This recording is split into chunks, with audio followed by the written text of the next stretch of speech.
Manase Katha. Welcome to Whispers of the Heart, Manase Katha, a space for connection, reflection, and stories that matter. Join us as we listen deeply, speak openly, and grow together. Yes, Nilu, Okay, where can we start? welcome to Manase Katha and Whispers of the Heart. Today, actually, we are going to talk about a very special topic. It is deeply relevant and truly important, which is domestic violence. This conversation actually matters because not because it's timely, but it's a vital way to offer support, understanding, and to give hope to those who may be affected.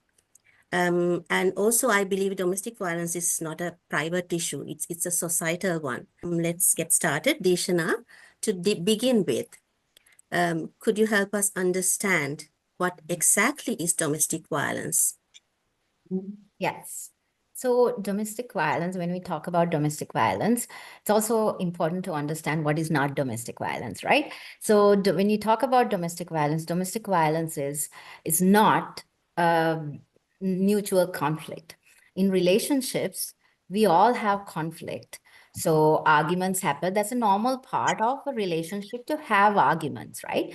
And in an argument, sometimes we might even say things. That's also kind of normal. We in a relationships, two completely different people come together and we try to balance and negotiate our day-to-day matters, right? And so in those, when we are trying to negotiate things, conflict happens. So then arguments happen. That is not domestic violence, right? What is domestic violence is when one partner is trying to control the other's behavior.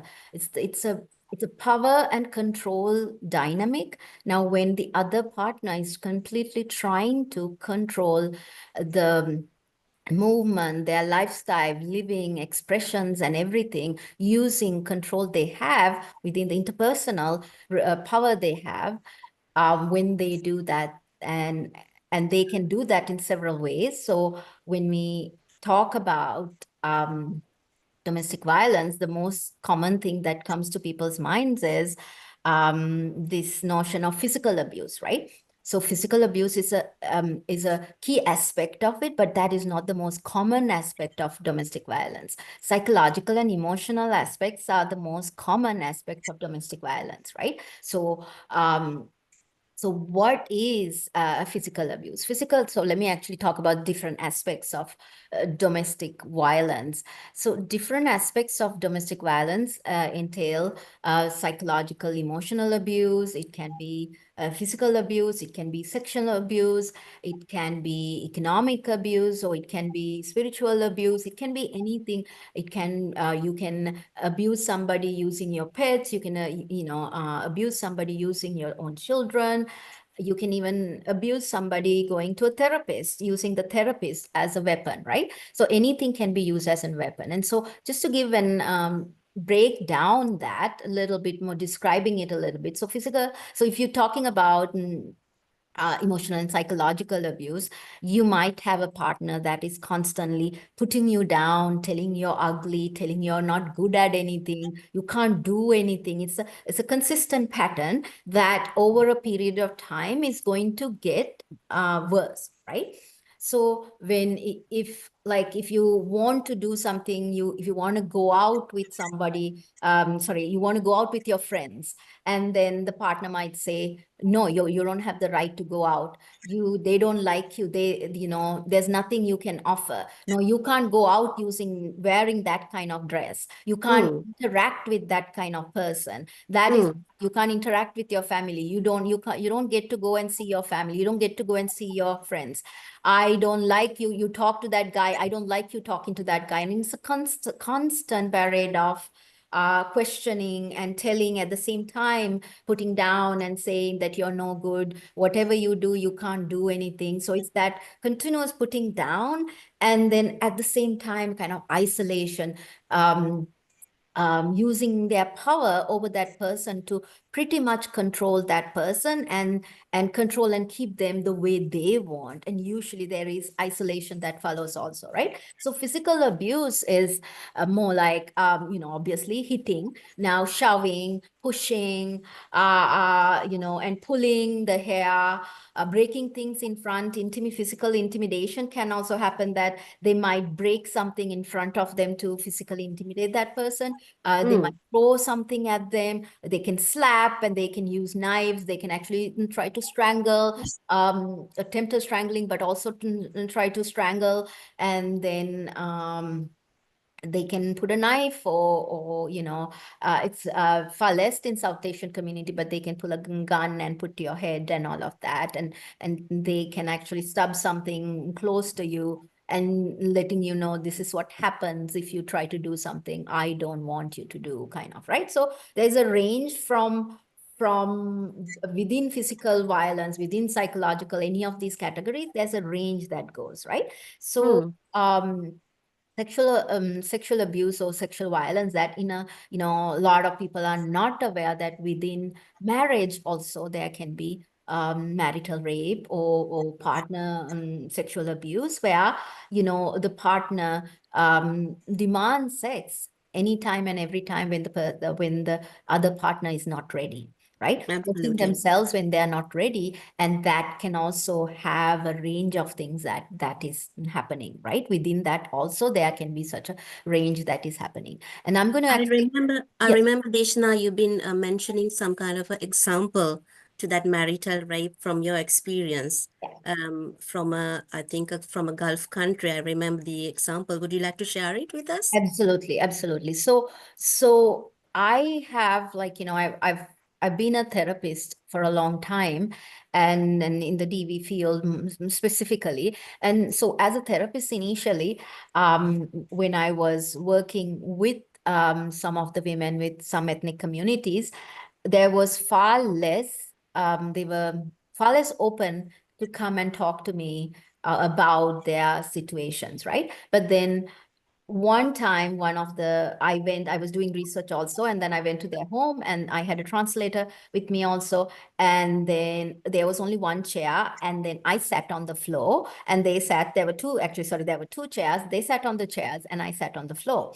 and we were recording the session. And then I don't know, maybe it is the fact that I was asking questions and I was seated on the floor. And then this day, this person opened up completely. And she was talking about the fact that this lady did not accept that, she didn't have a concept of what marital rape was. So she was describing, she was describing when the husband comes.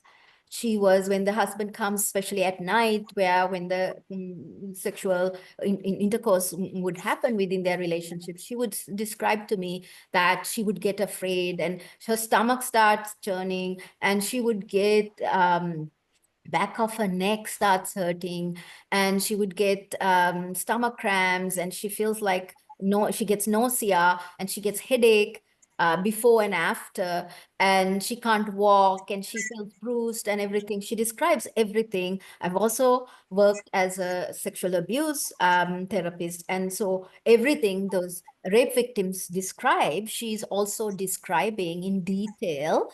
But she would not accept, culturally she doesn't accept. So even when we don't have the acknowledgement, we don't believe that this is what is happening to us, the she's having the same reactions to it. She's having the same, she's going through the same trauma as any other survivor of rape, right? So that was, and after that, then after that, I, as a therapist and as a researcher, I was able to use strategies where I also use chairs where the survivors sit at a higher chair, like, the chair is Okay. than mine.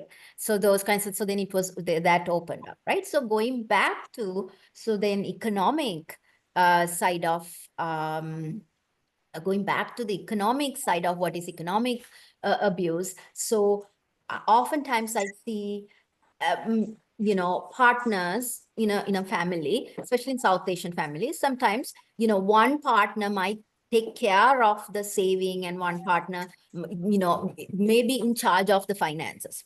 As long as Yes, it is absolutely. mutually, as long as it is mutually agreed upon that one person is actually going to do that, that's fine, right? And so then when each party needs money, they actually, they actually talk about it. And, Usually. some matters they may have to negotiate, but usually they can actually need talk and negotiate. But if you are in a situation where your partner decides, everything you earn, I need to keep that. I am Mhm. not going to give you money. And makes you beg for that money. You have no say over your money. The hard-earned money that you make, you have no say. You pretty much have to beg and beg, and they won't. You give the money and they won't give you back. And then even for like you have, for grocery, doing grocery for children's, if they won't give you that money and makes you beg for everything or negotiate something that they want to get what you want, but that negotiation is all about um their needs, nothing to do with the family needs at the moment, right? Yeah. So that power is completely on them, right? So that is that goes into financial abuse, and there can be a lot of other ways also, right? So sometimes people don't let the person go to work, right? So they don't let the person go to work, or they want, and or they keep sabotaging their employment opportunity. They keep calling and they keep telling, you can't do that, you can't go that, I don't trust you, I don't trust the people around you. And then they won't let them develop a career or have a career. Instead, they Mm. say, no, your job is to stay at home and take care of me. So giving up everything that, and then financially, then they make you give up, but then they also don't financially provide support to you. Also, you might be very career oriented and you may want to go through develop a career, and they won't let you. They won't let you develop the career they want. They might tell you, no, the path that you want to pursue is not, they're not going to allow you, but instead you need to pursue the path that I am telling you to pursue, right? And in some situations, you might be the breadwinner, but you still don't have a say over the money, right? So that It's a those very common scenario, isn't it? Exactly. And so this is the, and then spiritual, they might take context out of context, and then use that also, using different religions, whatever the religion, they can cite things out of context and then utilize that to actually abuse them. So, in South Asian cultures, the concept of karma in both Buddhism and Hinduism is there. Often seen in South Asian communities, the partner is using you're bringing bad karma to me that I have to hit you because you're so bad that I have to hit, and you're bringing bad karma to me. It's because of your bad karma that I have to hit you.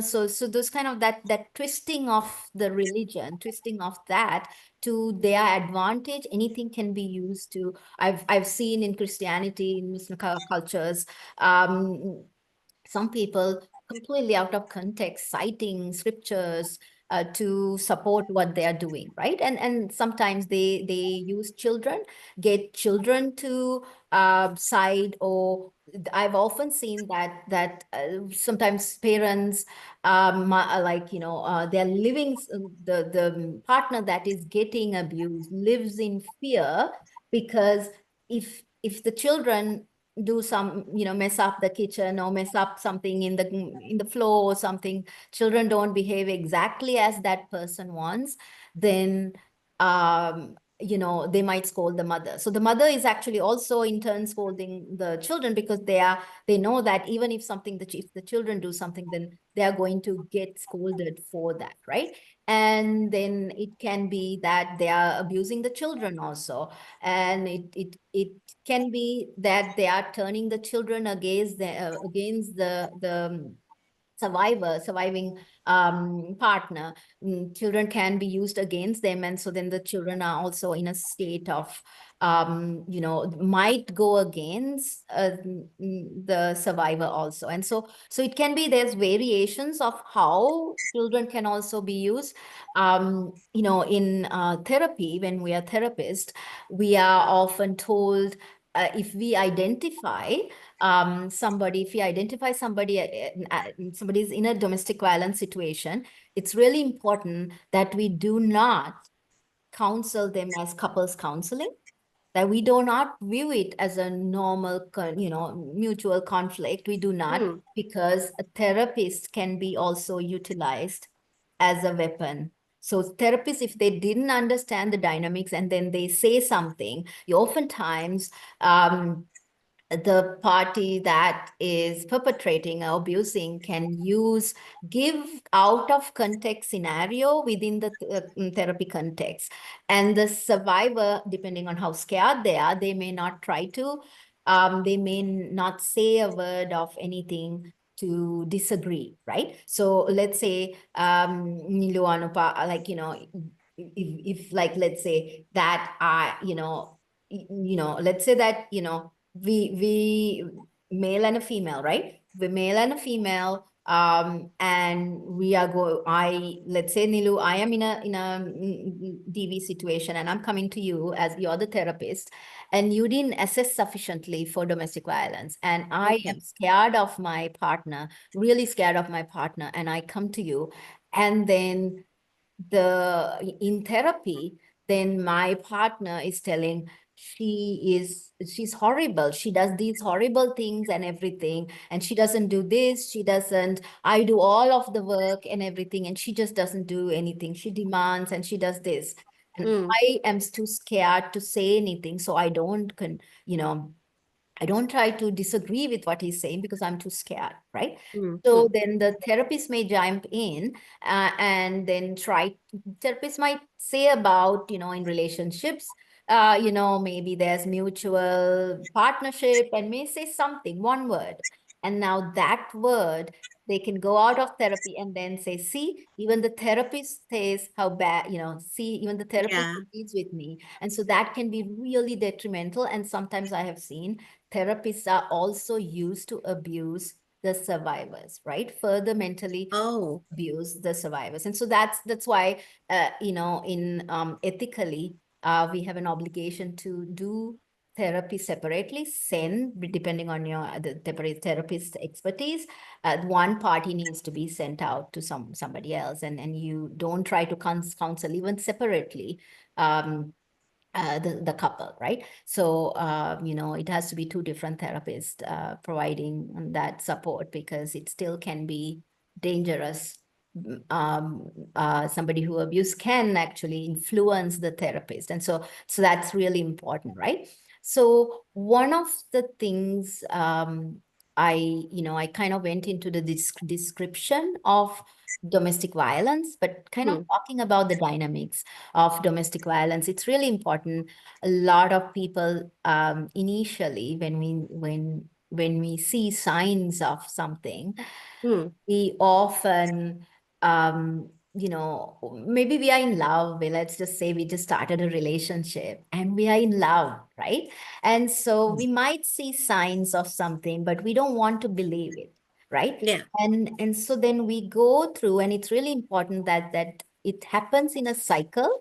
And unfortunately, in this cycle, the abusive phase it increases over the years, and then Hmm. what we call the honeymoon phase gets shorter. So let me Yeah. give you an example of this cycle. So when we initially start a relationship, everything seems perfect, and then we think, oh, how great, how lucky, and everything, and then little by little that honeymoon phase kind of changes, It's and away. then yeah, it goes away. And now it happens in any relationship, right? Any normal Yeah. relationship where there's that honeymoon phase, and then it develops into more after that period. Of course, there's going to be, after that initial honeymoon phase, we have to make negotiations, we have to we have to build a partnership, right? And so of course there's going to be differences, conflict happens, true, But in this situation, remember that I talked about, it is about power and control. One person, power Mm. and control lies with the one person. And so then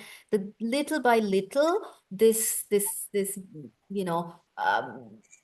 mutual agreement goes away, and then there is that episode that it goes into an episode of outburst, whether it is physical abuse or whether it's mentally putting down, and whatever it is, whether it's financial, whatever it is, there is what we call an outburst. And then after that, this is not with everybody, but with some personalities, majority kind of in the dynamics, if you look at it, then there Mm-hmm. is that what is called reconciliation phase, where they come, they might buy flowers, and they might say, I'm so sorry that happened one time. And there's a Yeah. lot of minimization that happened. I only slapped you. I only